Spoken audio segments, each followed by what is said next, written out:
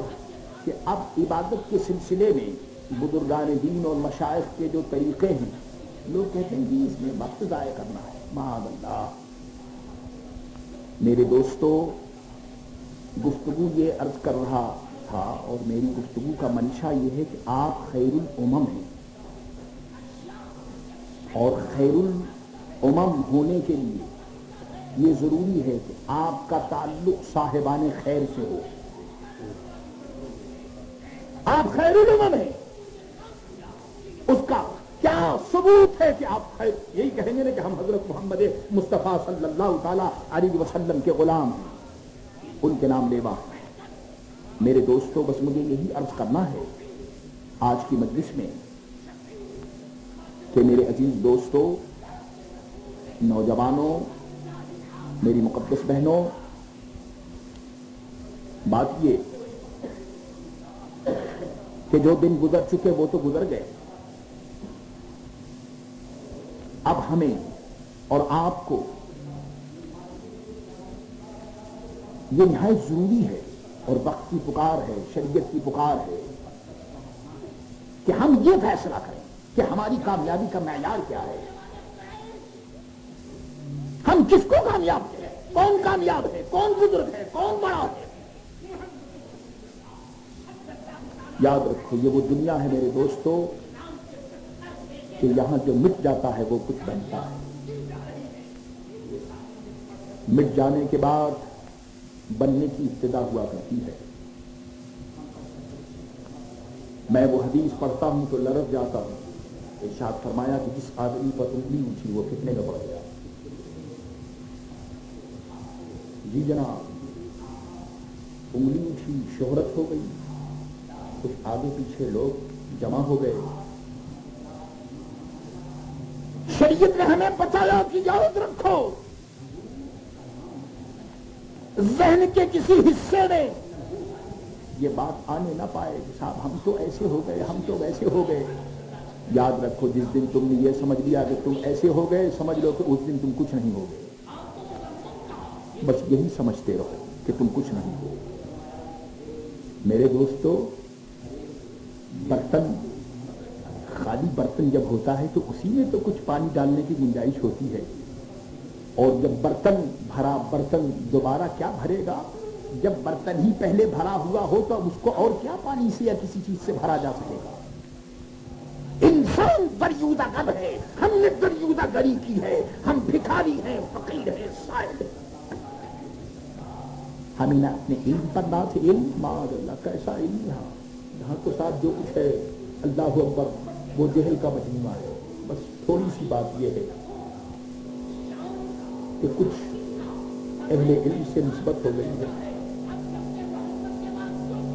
آپ جانتے ہیں کہ میں رضوی گدا ہوں، اور وہ اعلیٰ حضرت رضی اللہ تعالیٰ عنہ کی بات چھیڑ دوں اللہ اکبر تو وقت کافی نکل جائے گا، اور مجھے جو کچھ عرض کرنا ہے وہ یہ عرض کرنا ہے کہ میرے آقا نعمت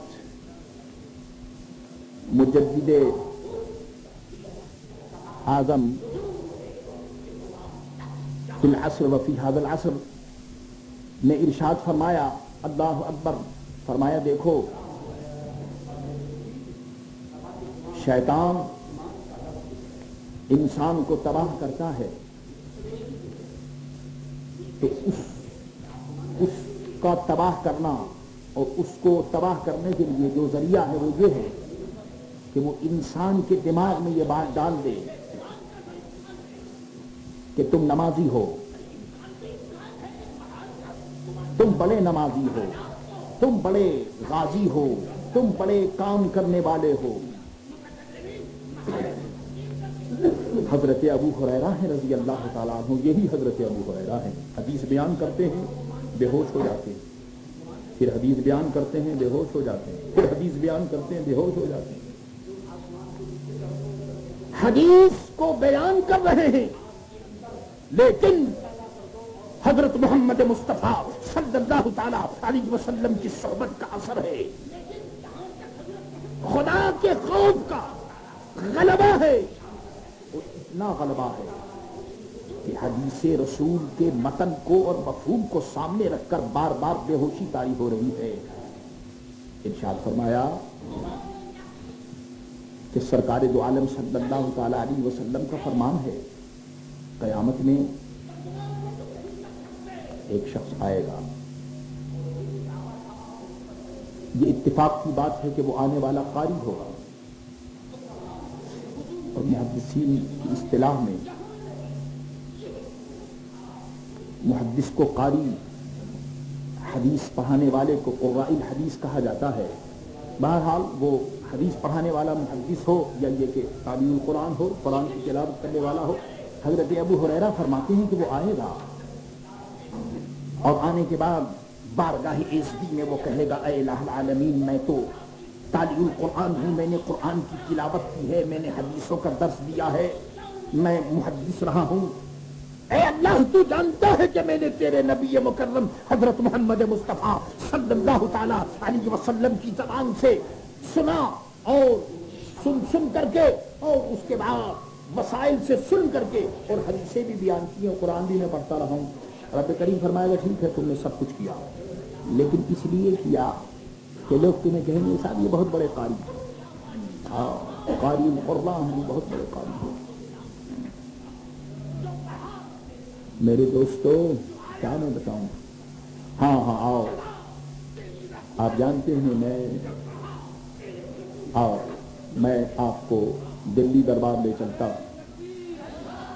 نظام الدین بستی میں ایک عظیم شخصیت جلوہ فرما ہے، جن کو دنیا خواجہ نظام الدین لوگوں کو کہا جاتا ہے ولی اللہ، جی ولی اللہ، مگر عالم یہ ہے کہ اس ولی کا کیا کہنا کہ میرے دوستو وہ ہے واحد، مگر اس کی وحدت میں کثرت کا عالم یہ ہے کہ خواجہ نظام الدین ولی اللہ نہیں، اولیاء اللہ، اللہ اکبر، خواجہ نظام الدین ہیں۔ یہی خواجہ نظام الدین اپنے شیخ کی بارگاہ میں جاتے ہیں، پاک پٹن شریف، خواجہ نظام الدین اولیاء، خواجہ نظام الدین اولیاء کہتے ہیں اردو میں، خواجہ نظام الدین اولیاء، حالانکہ وہ ولی ہیں، مگر سبحان اللہ اس وحدت میں، ولایت کی اس وحدت میں کثرت کا یہ وجود ہے کہ دنیا انہیں خواجہ نظام الدین اولیاء کے نام سے یاد کرتی ہے۔ وہ پاک پٹن شریف گئے، اور پاک پٹن شریف میں خواجہ بابا فرید گنج شکر رحمت اللہ تعالیٰ علیہ کی بارگاہ میں ان کو یہ ڈیوٹی دی گئی کہ جو مہمان آئے ان کو کھانا کھلایا جائے۔ یہ میں اس لیے بتاتا ہوں کہ اصل میں ہمارے یہاں یہ جو معیار ہیں وہ کہتا ہے میں بڑا، وہ کہتا ہے میں بڑا، وہ کہتا ہے میں بڑا۔ میرے دوست وہ وقت آئے کہ ہم نے ہر شخص یہ سمجھے کہ کوئی بڑا ہے، ہم سب چھوٹے ہیں، ہم کچھ نہیں ہیں، بس جو بڑا ہے تو وہ ایک ہی ہے میری نظر میں، ایک وہ جو بریلی میں بیٹھا ہوا ہے، اور پھر وہاں سے چلو ہاں سلطان بغداد، شہنشاہ بغداد کی بارگاہ میں بڑے تو ہیں یہ، ہم کہاں بڑے؟ اللہ اکبر۔ ارے میرے آقا حضور مفتی اعظم ہند دامت برکاتہم العالیہ فرمایا کرتے ہیں کہ کبرنی موت الکبریٰ، بڑے کیا ہیں، بزرگ چلے جاتے رہے جا رہے ہیں، میں تو آپ کا ساتھی ہوں، میں تو آپ کا خادم ہوں، اور اسی لیے حاضر ہوا ہوں کہ میں آپ سے پوچھوں کہ آپ نے یہ 4 سال میں کیا کیا، آپ کی پروگرس کیا ہے؟ ہم ایک ہی برادری کے لوگ ہیں اور برادرانہ انداز میں بات کرنے کے لیے تقریر و آواز تو انشاءاللہ علماء فرمائیں گے اور آپ سنتے رہتے ہیں انشاءاللہ۔ نہایت مختصر وقت ہے، خواجہ نظام الدین بابا فرید گنج شکر کی بارگاہ میں حاضر ہیں، اور یہ اس وقت خواجہ نظام الدین دہلی کے نہیں تھے بلکہ خواجہ نظام الدین بدایونی، حضرت مولانا سید محمد نظام الدین بدایونی، حضرت مولانا سید محمد نظام الدین بدایونی پاک پٹن شریف میں حاضر ہیں، اور ڈیوٹی یہ ہے کہ مولانا مہمانوں کو کھانا کھلائے تھے۔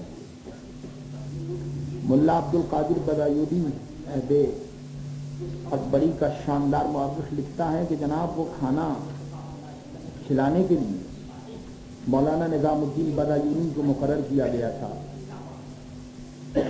اور وہ مہمانوں کو خواجہ صاحب کے یہاں جو مہمان آیا کرتے تھے ان کو کھانا وہ کھلاتے۔ میرے دوستو، آدمی مخدوم بننے سے مخدوم نہیں بنا کرتا، خادم بننے سے مخدوم بنا کرتا۔ ہاں لوگ تمہیں کہیں کہ تم مخدوم ہو، تم کہو کہ نہیں میں تو آپ کا خادم ہوں۔ اللہ ہو بات پہ بات بڑھتی چلی جا، اب علماء یہاں بیٹھ گئے ہیں، اللہ اکبر، کل بھی لطف آ گیا، اب صاحب بس اب طبیعت مچل رہی ہے۔ اعلیٰ حضرت رحمت اللہ تعالی علیہ نے ایک سنی کے لیے میرٹھ کے بھیا بشیر الدین بہت بڑے نواب گزرے ہیں، ان کو لکھا، مولانا جانتے ہیں، ان کو ایک پرچہ لکھا، میں اپنے مخدوم کو بھیج رہا ہوں اور اگر آپ کے یہاں کوئی کام ہو تو ان کو دے دیجیے۔ وہ پرچہ پڑھ کر حیران ہو گئے کہ یا اللہ، اعلیٰ حضرت تو اپنے زمانے کے اتنے بڑے مجدد تھے مگر ان کا کتنا بڑا مخدوم ہوگا۔ جب مخدوم کو دیکھا تو وہ بیچارے ایک مزدور قسم کے آدمی تھے، ان کو یہ بات سمجھ میں نہیں آئی کہ ایک مزدور کو اعلیٰ حضرت نے مخدوم لکھ دیا۔ جب انہوں نے علماء سے رابطہ قائم کیا اور پوچھا کہ اعلیٰ حضرت نے ایک مزدور کو جو مزدوری کرنے کے لیے آیا اس کو مخدوم لکھا، تو وہ کہنے لگے بھائی تم اعلیٰ حضرت کو نہیں جانتے، اعلیٰ حضرت کی نظر میں ہر سنی مخدوم ہے،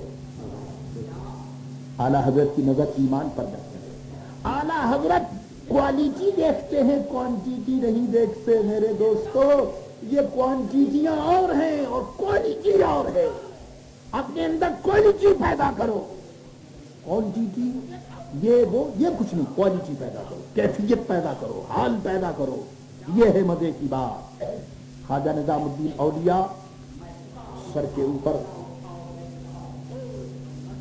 روٹی لیے ہوئے، شوربہ سر کے اوپر رکھے ہوئے اور چلے مہمان کو کھانا کھلانے کے لیے، اوپر سے سالن جو ٹپکا تو مولانا نظام الدین بدایونی رحمت اللہ تعالی علیہ کی داڑھی شریف سے سالن کا شوربہ ٹپک رہا تھا، اور وہ ایسے فنافی شیخ ہیں سبحان اللہ کہ جھومتے ہوئے اپنے مہمان کے پاس پہنچ گئے۔ مہمان کہیں اتفاق سے خواجہ نظام الدین اولیاء کے ساتھ دہلی میں پڑ چکا تھا، اس نے تو دیکھا کہ یہ مولانا نظام الدین بدایونی کا یہ حال کیا ہو گیا ہے کہ یہ سر کے اوپر ٹوکرا ہے اور یہ روٹی ہے اور یہ سالن، داڑھی شریف سے یہ سالن گر رہا ہے۔ وہ اٹھا، اس نے کہا کہ اے نظام الدین مولانا، ارے یہ کیا ہوا، آپ کہاں آ گئے؟ اور یہ ڈیوٹی، وہ جلدی سے اٹھا اور اس نے گلے سے لگا لیا، اور آپ کو یہ منصب کب سے مل گیا؟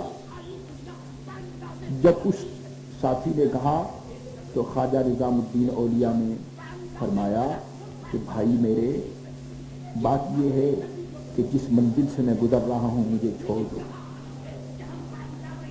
میں ہوں ہے کی منزل کو چھوڑ کر، اب میں ابھی بتاتا ہوں میں ہوں. کوئی کہے میں عالم ہوں، میں فاضل ہوں، میں علامہ ہوں، میں امیر ہوں، میں رئیس ہوں، میں لیڈر ہوں، میں پلیڈر ہوں، میں انسپکٹر ہوں. خواجہ نظام الدین نے فرمایا کہ میں ہوں کی منزل کو چھوڑ کر، میں ہوں، میں نے اس کو چھوڑا اور میں اب اس منزل میں میرے شیخ نے مجھے بٹھایا ہے کہ جہاں یہ بتایا جاتا ہے کہ تم کچھ نہیں ہو، نہ تمہارے پاس علم ہے نہ فضل ہے، کچھ نہیں ہو. فرمایا کہ میں ہوں کی منزل کو چھوڑ کر کچھ نہیں ہوں کی منزل میں ہوں. اور ارشاد فرمایا کہ ہست کی منزل کو چھوڑ کر نیست کی منزل میں آیا ہوں. اس لیے آپ اپنا کام کیجئے، کھانا کھائیے، میں آپ کی خدمت کے لیے حاضر ہوا ہوں. یہ وہ مولانا نظام الدین ہیں کہ جو بعد میں خواجہ نظام الدین بنے اور پھر بنائے گئے اور اولیاء بنے اور ایسے بنے میرے دوستوں کی پوری کائنات کو سمیٹ لیا. تو یہ سارا کچھ عرض یہ کرنا ہے کہ بننے سے میرے دوستوں کچھ نہیں بنا کرتا، بنانے، ارے کوئی بنانے والا بناتا ہے. جب آدمی بنتا ہے تو جانتے ہو شریعت کی اصطلاح میں اس کو کہا جاتا ہے ریا. یہ بننا، ایک آدمی بن کر نماز پڑھ رہا ہے، شریعت کہتی ہے دیکھو خدا کی نماز ہو رہی ہے لیکن شیطان نماز کے ذریعے اس کے ایمان کو تباہ برباد کر رہا ہے. مانا کہ محبت کی راہ میں ہر گام پہ 100 فتنے ہیں. مانا کہ عبادت کی راہ میں ہر گام پہ 100 فتنے ہیں. یہ شیطان عبادت کبھی رکوع میں، کبھی سجود میں، کبھی عبادت میں، کبھی ریاضت کے نام پر مارتا ہے. لیکن میرے دوستو ایسے عالم میں اگر آدمی کھڑا ہو، آدمی صحیح ہو، آدمی آزمائش کیا ہوا ہو تو پھر اللہ پر بچ جاتا ہے. وہ سمجھتا ہے کہ یہ سب کچھ من جانبی شیطان، یہ کچھ نہیں ہے بس جو. تو فرمایا کہ میں اس منزل میں نہیں ہوں، میں تو آج اس منزل میں ہوں کہ میں کچھ نہیں ہوں. تو اس کے بعد دیکھا آپ نے کہ پھر کیا ہوا؟ پھر یہ ہوا کہ یہی بابا فرید گنج شکر نے فرمایا رحمت اللہ تعالی علیہ کہ بیٹا نظام الدین آج تمہارا مقام یہ ہے کہ یہ جو دروازہ ہے، اللہ اکبر، جو اس دروازے سے گزر جائے گا بیٹا وہ جنتی ہوگا. سبحان اللہ. پاک پٹن شریف میں جنتی دروازہ، سبحان اللہ، بہت مشہور بات ہے. بہرحال اب یہ کرنا ہے کہ بننے کے لیے آدمی اپنے آپ کو مٹا دے، اور مٹانے کے لیے ضروری ہے کہ آدمی کے اندر کبر نہ ہو، تکبر نہ ہو، عاجزی ہو. حدیث بیان کر رہا تھا کہ قاری صاحب نے عرض کیا اے الہ العالمین میں تو تیری تلاوت قرآن پاک کیا کرتا تھا. ارشاد فرمایا گیا کہ قاری صاحب ٹھیک ہے آپ تلاوت کیا کرتے تھے، آپ قرآن پڑھتے تھے، حدیث پڑھاتے تھے، مگر اسی لیے تو کہ لوگ آپ کو قاری کہیں، لوگ آپ کو بڑے علامہ، بڑے فاضل کہیں. اللہ اکبر. اعلیٰ حضرت سے کسی نے پوچھا کہ حضور یہ بتائیے، جب یہ حدیث بیان کی گئی تو اعلیٰ حضرت سے پوچھا گیا کہ حضور یہ بتائیے، تو پھر تو ہمیں لوگ کہتے ہیں کہ صاحب یہ مولانا صاحب جا رہے ہیں، صاحب جا رہے ہیں، شیخ صاحب جا رہے ہیں، تو پھر ہمارا کیا ہوگا؟ تو فرمایا کہ بھائی بات یہ ہے اصل میں کہ لوگ کچھ بھی کہیں تم توجہ کیوں کرتے؟ تم یہ سمجھتے رہو کہ میں کچھ نہیں ہوں. تمہارا دل و دماغ ان چیزوں سے خالی ہو، کیونکہ میرے دوستو جہاں نفس ہوگا وہاں دین نہیں ہوگا. نفس امارہ اگر ہو تو پھر میرے دوستو وہاں نفس مطمئنہ کہاں سے آ سکتا ہے؟ نفس مطمئنہ اور نفس امارہ یہ جو انٹرنل پاور ہے، انٹرنل پاور جو ہر وقت کہتا رہتا ہے یہ کام کرو، یہ کام کرو، یہ کام کرو، یہ جو ہر وقت آپ کے پیچھے لگا رہتا ہے. ایک شخص نے مجھ سے سوال کیا کہ مولانا یہ بتائیے کہ رمضان شریف میں شیطان کو قید کر لیا جاتا ہے تو پھر بھی لوگ گناہ کرتے ہیں. عجیب بات ہے. رمضان شریف میں تو شیطان مقید ہے جی, زنجیر اس کو پہنا دیا گیا تو آخر یہ پھر کیوں گناہ کرتے؟ اس نے کہا کہ بھائی میرے ٹھیک ہے, شیطان کو تو یقیناً مقید کر دیا گیا, لیکن جناب کو بھی اگر مقید کر دیا جاتا تو ہو سکتا تھا کہ گناہ سے آپ بچ جاتے. شیطان کو مقید کیا گیا ہے مگر تم تو آزاد ہو. بات یہ ہے کہ یہ جو تمہارا انٹرنل پاور ہے نفس امارہ, اس کو تو نہیں مقید کیا گیا, یہ ظالم نفس تو تمہارے ساتھ موجود ہے. تو یہ تو وہ نفس ہے کہ جو انسان کو چین نہیں لینے دیتا, مارتا ہے, سجدوں میں مارتا ہے. تعلیم قرآن نے کہا کہ اے اللہ میں نے یہ کیا, رب کریم نے فرمایا کہ ٹھیک ہے تم نے سب کچھ کیا لیکن اس لیے کیا کہ لوگ تمہیں قاری کہیں گے, جاؤ جہنم میں, نکالو لے جاؤ اس کو. دیکھیے جا, اندازہ کیجئے کہ وہ تعلیم قرآن محض اس وجہ سے کہ اس کی نیت یہ تھی کہ جناب مظاہرہ ہوگا ہماری تلاوت کا, ہماری قرأت کا. میرے دوستو یہ وہ مقام ہے کہ انسان اور اہل علم کانپتے نظر آتے ہیں, اور یہاں میرے دوستو لوگوں کی بولتی بند ہوتی ہے. یہاں انسان مکاری نہیں کر سکتا. ارے خدا کی بارگاہ میں مکاری نہیں چلتی. وہ تو عالم الغیب والشہادہ ہے, وہ ظاہر کو بھی جان رہا ہے, باطن کو بھی جان رہا ہے. ایک شخص آیا, اے الہ العالمین میں شہید ہوں. فرمایا کہ سبحان اللہ, شہید ہوں, میں شہید ہوں, میں نے تیری راہ میں قتال کی ہے, میں تیری راہ میں لڑتا رہا ہوں, میں شہید ہوں,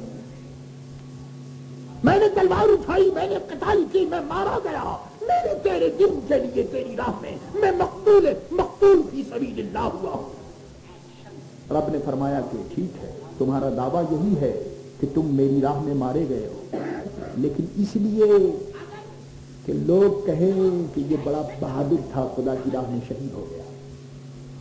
شہید کا ٹائٹل لینے کے لیے, شہید کا اعزاز لینے کے لیے, شہید کا اسٹیج, منصب, ٹائٹل, یہ شہید کی جو کلیمنگ تھی, تم اپنے آپ کو یہ سمجھتے تھے کہ جی میں نے بڑا کام کیا. رب فرمائے گا ٹھیک ہے جو تم نے مانگا وہ تم کو دنیا میں مل گیا, اب تمہارے لیے جہنم ہے, جاؤ سیدھے جاؤ. اللہ پر اندازہ کیجئے, شہید ہے اور جہنم میں جا رہا ہے. یہ قرآن کی تلاوت کرنے والا ہے اور جہنم میں جا رہا ہے. ایک سخی آئے گا, بلایا جائے گا کہ سخی کو بلاؤ. حضرت ابو ہریرہ راوی ہیں رضی اللہ تعالیٰ عنہ. سخی عرض کرے گا الہ العالمین تو جانتا ہے کہ میں نے سخاوت کی ہے, میں نے تیرے بندوں کو کھانا کھلایا ہے, میں نے خرچہ کیا ہے. رب کریم فرمائے گا ٹھیک ہے تم نے سب کچھ کیا, لیکن اس لیے کیا کہ لوگ تمہیں سخی کہیں, لوگ تمہیں بڑا آدمی کہیں, یہ بڑا آدمی ہے, یہ سخی ہے, وہ کھانے کھلاتا ہے لوگوں کو. تم نے جس کے لیے کیا تھا, جس مقصد کے لیے وہ دنیا میں مل گیا, میرے پاس تو وہ مقبول ہے جو مخلص ہے, جو مومن ہے, جاؤ جہنم میں. معلوم ہوا کہ عمل کا معیار خلوص ہے. اور آپ جانتے ہیں قیامت کس لیے قائم ہوگی بھائی میرے؟ قیامت کیا اللہ کو یہ نہیں معلوم کہ آپ نے کیا کیا کام کیا ہے؟ اللہ کو سب معلوم ہے. وہ جانتا ہے کہ گناہگار کون ہے, نیکوکار کون ہے, جہنم میں کون جائے گا, جنت میں کون جائے گا, اللہ کو سب معلوم ہے. قیامت کسی لیے قائم ہوگی, قیامت کسی لیے قائم کی جائے گی تاکہ جو لوگ یہاں چھپے ہوئے ہیں ان کو ظاہر کیا جائے, جو مخلصین ہیں جن کو دنیا نہیں جانتی, جو حجروں میں اور گوشوں میں اللہ اللہ کر رہے ہیں, ان کو وہاں اسٹیج پر چڑھایا جائے گا, دکھایا جائے گا, اور رب کریم اپنے فضل و کرم سے اس کی نیکی کا مظاہرہ فرمائے گا تاکہ دنیا کو معلوم ہو جائے کہ یہ وہ بندے ہیں جو خدا کے لیے کیا کرتے ہیں. عرض یہ کر رہا ہوں کہ آپ خیر الامم ہیں, اس لیے آپ کی ذمہ داریاں زیادہ ہیں.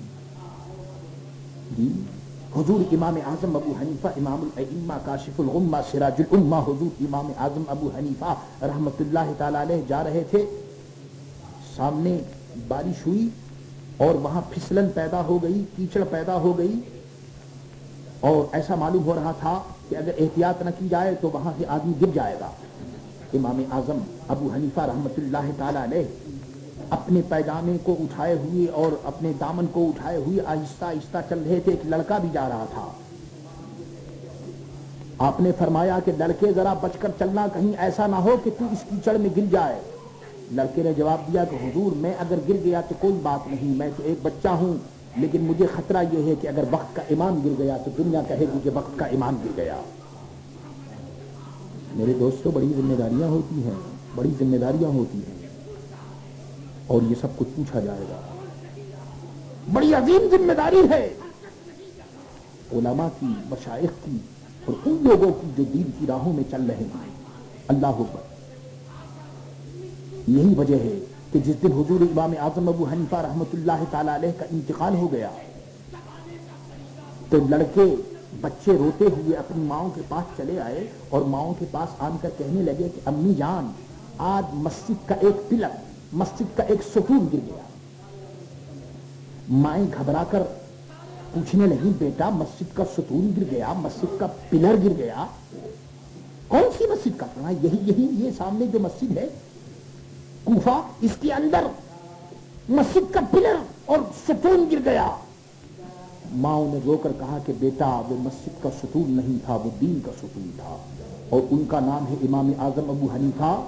بات یہ تھی کہ بچے عشاء کی نماز کے بعد جب مسجد کے دروازے پر کھیلنے کے لیے آتے تھے تو سامنے امام اعظم ابو حنیفہ رحمۃ اللہ تعالی علیہ نفل کی نیت باندھ کر کھڑے ہو جاتے تھے, اور اس طرح سے کھڑے ہوتے تھے کہ ان میں کوئی حرکت نہیں ہوتی تھی. تو بچے سمجھتے تھے کہ یہ آدمی نہیں ہے, آدم نہیں ہے, ابن آدم نہیں ہے, بلکہ مسجد کا ستون اور پلر ہے. اے میرے آقا امام اعظم, اس میں کوئی شک نہیں کہ آپ دین کے ستون ہیں, اور اسی ستون کا سہارا لیے ہوئے ہم آج علم و عمل کی بھی اپنے رب سے اور حضرت محمد مصطفیٰ صلی اللہ تعالی علیہ وسلم سے مان رہے ہیں. میرے دوستو, اچھا کون ہے؟ سارا جھگڑا جو ہے آج کی دنیا میں یہی تو ہے. دو آدمی کہتے ہیں, ایک کہتا ہے میں اچھا ہوں, دوسرا کہتا ہے میں اچھا ہوں. اب اگر ایک آدمی اچھا کہے تو وہ ایک دوسرے کی اپوزیشن میں, اگر اس کے یہاں 3-4 آدمی ہو تو پھر یہ 2 آدمی جو ہے یہ اپوزیشن میں آ جاتی. آج کل حزب اختلاف کا آپ جانتے ہیں ہر جگہ زور ہے, جدھر دیکھیے. اللہ اکبر. اچھا کون ہے؟ حضرت محمد مصطفیٰ صلی اللہ تعالی علیہ وسلم سے پوچھا گیا, یا رسول اللہ, ہم میں سب سے اچھا کون, سب سے افضل کون ہے؟ فرمایا تم میں سب سے اچھا وہ ہے جس کی عمر زیادہ ہو اور عمل بھی ہو, عمر بھی زیادہ ہو اور نیک عمل ہو. تو پھر سوال کیا گیا کہ اے اللہ کے رسول, پھر سب سے برا کون ہے؟ فرمایا سب سے برا وہ ہے کہ عمر تو اس کی لمبی ہو لیکن ظالم کا عمل صحیح نہ ہو. لمبی لمبی عمر. میرے عزیز دوستو, بنی اسرائیل میں جب عذاب آیا کرتا تھا تو قرآن میں ان کے یہاں عذاب جب آتا تھا تو کہیں مینڈک کا عذاب آ گیا, اور کہیں بارش کا عذاب آ گیا, اور کہیں جانوروں کا عذاب آ گیا, اور کہیں مچھر کا عذاب آ گیا, اور کہیں کھٹمل کا. یہ عذاب کی مختلف شکلیں تھیں. لیکن آج کل کا عذاب میں آپ کو بتاؤں کیا ہے, آپ حیرت نہ کیجیے. آج کل میرے دوستو یہ عذاب ہے کہ ہر آدمی کے پاس بے تحاشا دولت ہے. نعمت اس وقت تک نعمت رہتی ہے جب تک اس نعمت کا اعتراف اور اقرار کیا جائے اور اس نعمت کو نعمت کے لیے استعمال کیا جائے. اور اگر نعمت کو نعمت میں استعمال آدمی نہ کرے تو پھر تو وہ زحمت اور عذاب ہے. یہ ٹھیک ہے کہ حضرت محمد مصطفیٰ صلی اللہ تعالی علیہ وسلم کے ہم غلام ہیں اور حضور کے وسیلے جلیلہ سے عذاب کی وہ شکل تو نہیں ہے, لیکن یقیناً یہ عذاب کی جو خفیہ شکل ہے وہ یہی تو ہے کہ ایک آدمی نماز نہیں پڑھتا, روزہ نہیں رکھتا, حج نہیں کرتا, زکوٰۃ نہیں دیتا, صبح سے شام تک عیاریوں میں, مکاریوں میں, فریب کاریوں میں مشغول ہے, اور دولت کی فراوانی ہے تو وہ سمجھتا ہے کہ اللہ ہم سے راضی ہے. سبحان اللہ. میرے دوستو، رب کریم دولت کی فراوانی کے ساتھ دولت دے کر اللہ اکبر اس کو اپنی یاد سے محروم فرما دیتا ہے، وہ خدا کی یاد سے محروم ہو جاتا ہے۔ اور ایک وہ بندہ ہے کہ اس بیچارے کے پاس اتنا تو کچھ نہیں ہے، ٹھیک ہے وہ تھوڑا بہت کھا لیتا ہے، لیکن اللہ تبارک و تعالیٰ نے اس کو نماز کی توفیق دی ہے، اللہ اللہ کرتا ہے۔ میرے دوستو، مقدر کا سکندر وہ نہیں ہے کہ جس کے پاس دنیا ہے، بلکہ قسمت کا سکندر وہ ہے کہ جس کے پہلو میں دین ہے اور حضرت محمد مصطفیٰ صلی اللہ علیہ وسلم کی محبت میں جس کا دل دھڑک رہا ہے۔ یاد رکھو، وہ شخص بڑا خوش نصیب ہے جو دنیا سے ایمان کے ساتھ گیا۔ فرمایا گیا ان اکرمکم، تم میں سب سے زیادہ respected, the most respected with in you, تم میں سب سے زیادہ جو معزز ہے وہ کون ہے؟ فرمایا اللہ کی بارگاہ میں وہ ہے جو سب سے زیادہ اللہ سے ڈرتا ہو۔ اور میرے عزیز دوستو، اللہ سے ڈرنے والا وہ اس وقت اللہ سے نہیں ڈر سکتا جب تک وہ اپنے اعمال کا محاسبہ نہ کرے۔ محاسبہ سے مطلب یہ کہ اپنے اعمال کا حساب و کتاب کیجیے، دیکھیے کہ آپ نے کیا کیا۔ آپ سارے حضرات ماشاءاللہ یہاں تو موریشس میں ارادت کا بڑا حسین و جمیل سلسلہ ہے، سارے حضرات بیعت ہیں، مرید ہیں، علماء کرام سے، مشائخ علام سے مرید ہیں، اور سارے حضرات نے وعدے کیے ہیں اپنے پیروں کے ہاتھ پر رکھ کر، حضور میں نماز پڑھوں گا اور میں دین کے مطابق کام کروں گا اور میں حلال کروں گا اور میں حرام سے بچوں گا۔ میرے دوستو، یہ سارے وعدے ہمیں دیکھنا ہے کہ آیا یہ سب ہم نے وعدے جو کیے ہیں ان باتوں پر ہم کس قدر پورے اترے۔ یاد رکھو، خدا کی بارگاہ میں اور جھوٹ اللہ بڑی عظیم بات ہے، بہت بڑا گناہ ہے۔ میرے دوستو، ان اکرمکم عند اللہ اتقاکم، تم میں سب سے زیادہ ریسپیکٹڈ مکرم وہ ہے جو اللہ سے ڈرتا ہے۔ اور یہ سارا فتنہ دنیا میں اللہ سے نہ ڈرنے کی وجہ سے، سارا فتنہ جہاں جہاں یہ فتنہ سیاست کا ہو، فتنہ دولت کا ہو، فتنہ برادری کا ہو، یہ سارے فتنے اسی وجہ سے ہیں، خدا سے نہ ڈرنے کی وجہ سے۔ اگر آدمی اللہ سے ڈرے، اللہ سارے فتنے ختم۔ ایک شخص مسجد سے اللہ کی یاد میں جھومتا ہوا نکلا، سامنے اس نے دیکھا کہ ایک شخص دیوانہ وار جھومتا ہوا، اللہ اکبر، مستے بادے الس، اس نے یہ سمجھا کوئی آ رہا ہے۔ وہ بیچارہ نمازی اللہ کا ولی، اس نے جو اس کو دیکھا کہا سبحان اللہ، یہ تو بہت بڑا ولی معلوم ہوتا ہے، دیکھو کیسا جھوم رہا ہے خدا کی یاد میں۔ اور وہ شخص جو ادھر تھا، اس نے جب اس کو دیکھا تو وہ کہنے لگا کہ اللہ، وہ کہنے لگا، وہ شخص کہتا ہے کہ میں نے تو اب تک یہ سمجھ رکھا تھا کہ میں نے جو یہ 2-4 بوتل پی لی ہے اور اس کا نشہ میرے اوپر ہے، مگر یہ جو آدمی سامنے ہے معلوم ہوتا ہے جس نے اور زیادہ پی لی ہے۔ ایک ولی نے ایک شرابی کو دیکھا تو ولی نے سمجھا کہ یہ بہت بڑا ولی ہے، کیونکہ وہ خود ولی تھا۔ میرے دوست، ہر آدمی اپنے آئینے میں دیکھا کرتا ہے، آئینے میں دیکھا کرتا ہے۔ ابو جہل نے حضرت محمد مصطفیٰ صلی اللہ علیہ وسلم کو دیکھا تو ظالم بک گیا، اور حضرت ابو بکر صدیق نے دیکھا تو کائنات آج تک مچل رہی ہے، کیا کہنے ہیں اس دیکھنے۔ ہر آدمی اپنی نظر سے دیکھا کرتا ہے، ہر آدمی کا وجود اس کا اپنا آئینہ ہے۔ اسی لیے اب وقت یہ آیا ہے کہ ہم خود اپنا محاسبہ کریں، اپنے آپ کو خود چیک کریں۔ شرابی نے ولی کو دیکھا تو شرابی سمجھا، اور ولی نے شرابی کو دیکھا تو ولی سمجھا۔ نظر اپنی، پسند اپنی، خیال اپنا، ہر آدمی اپنی اپنی نظر سے دیکھا کرتا ہے۔ میرے دوستو، اس لیے دیکھو اور ان کو دیکھو. ایک حدیث میں ارشاد فرمایا گیا کہ تمہیں اگر دیکھنا ہی ہے, تمہیں اگر کاپی ہی کرنی ہے, اگر نقل ہی کرنی ہے, تو فرمایا کہ نقل دین کی باتوں میں کرو. یعنی یہ دیکھو کہ فلاں آدمی نماز پڑھ رہا ہے تو تم بھی نماز پڑھنے لگو, فلاں آدمی 2 رکعت پڑھتا ہے تو تم 4 رکعت پڑھ لو. فرمایا کہ دین کے معاملے میں نقل اور دین کے معاملے میں آگے بڑھنے کی کوشش یہ تو صحیح ہے, مستحسن ہے, لیکن فرمایا کہ اگر دنیا کے معاملے میں اگر تم نے نقل کی, دین کو چھوڑ کر کے اگر تم نے آگے بڑھنے کی کوشش کی, تو یاد رکھو کہ تم تو یہ سمجھ کر آگے بڑھتے رہو گے, لیکن دین تم سے پیچھے ہوتا چلا جائے گا, اور یہاں تک کہ تمہارا ہاتھ دین سے خالی ہو جائے گا. میرے عزیز دوستو, 2 چیزیں سرکار دو عالم صلی اللہ تعالی علیہ وسلم نے ارشاد فرمائیں. حدیث میں فرمایا گیا کہ ہر آدمی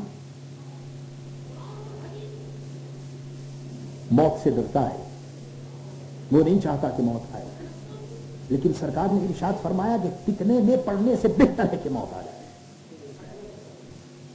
کوئی آدمی ایسا نہیں کہ جو موت کو پسند کرتا ہو, کوئی آدمی ایسا نہیں کہ جو یہ چاہتا ہو کہ موت آ جائے, لیکن حضرت محمد مصطفیٰ صلی اللہ علیہ وسلم کا ارشاد ہے کہ فتنے میں پڑنے سے بہتر ہے کہ موت آ جائے.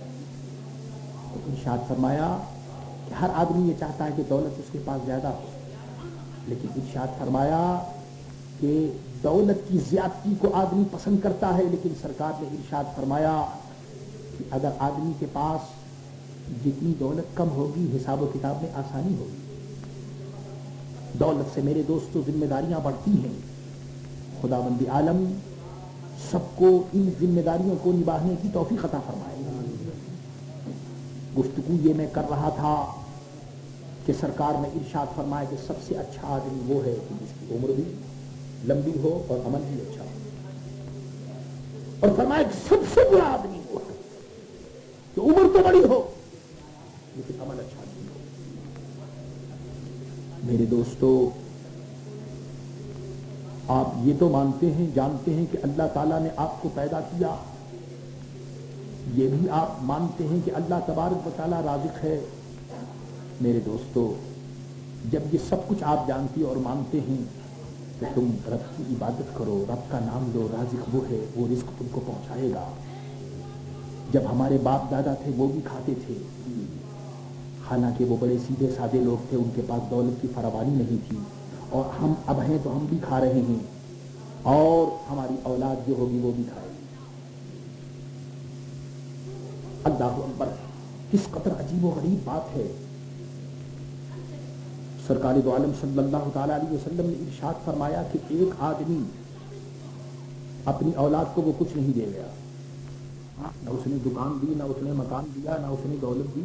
یہ نہیں ہے کہ اپنی اولاد کو نہ دیجیے, ضرور دیجیے, لیکن اتفاقی بات ہے کہ اس کے پاس کچھ نہیں تھا, اس نے کچھ نہیں دیا, لیکن سرکار نے ارشاد فرمایا کہ اس نے اس کو علم دین دے دیا. اس مرنے والے نے علم دین دے دیا, تہذیب دے دی, اخلاق دے دیے.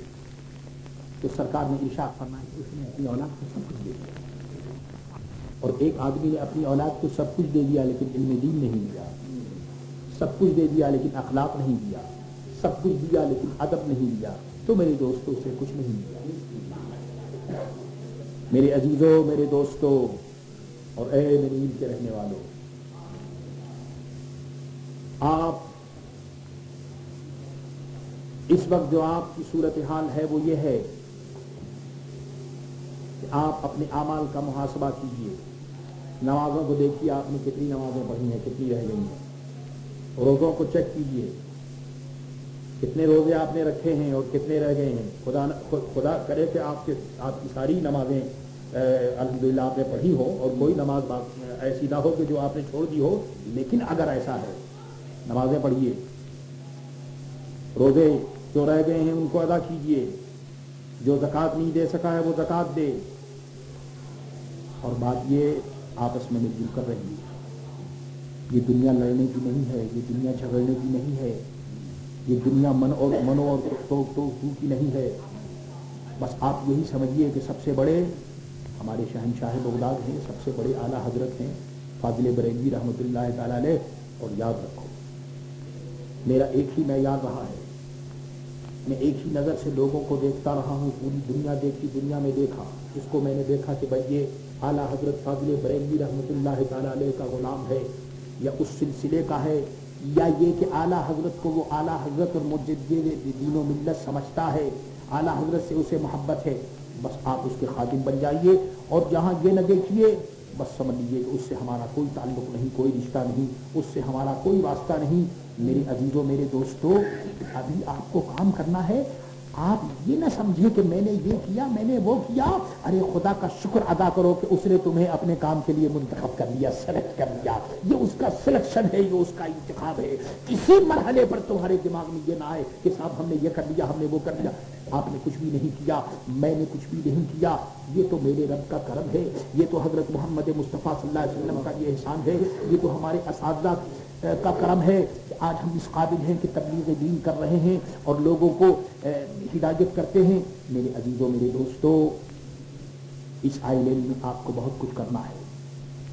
میں ابھی اس پوزیشن میں نہیں ہوں کہ یہاں کے حالات کے اوپر میں آپ تبصرہ کروں، لیکن انشاءاللہ وہ وقت آئے گا کہ میں حالات پر بھی تبصرہ کر سکوں گا. یاد رکھو جو خطرات ہمارے سامنے ہیں ہو سکتا ہے کہ آپ کے سامنے نہ ہوں. ہم جس دور سے گزر رہے ہیں یہ دور بڑا نازک ہے. یاد رکھو اس دور میں ایمان کو جس نے بچا لیا یقیناً وہ بڑا کامیاب رہا. ایمان کو بچانے کی ضرورت ہے.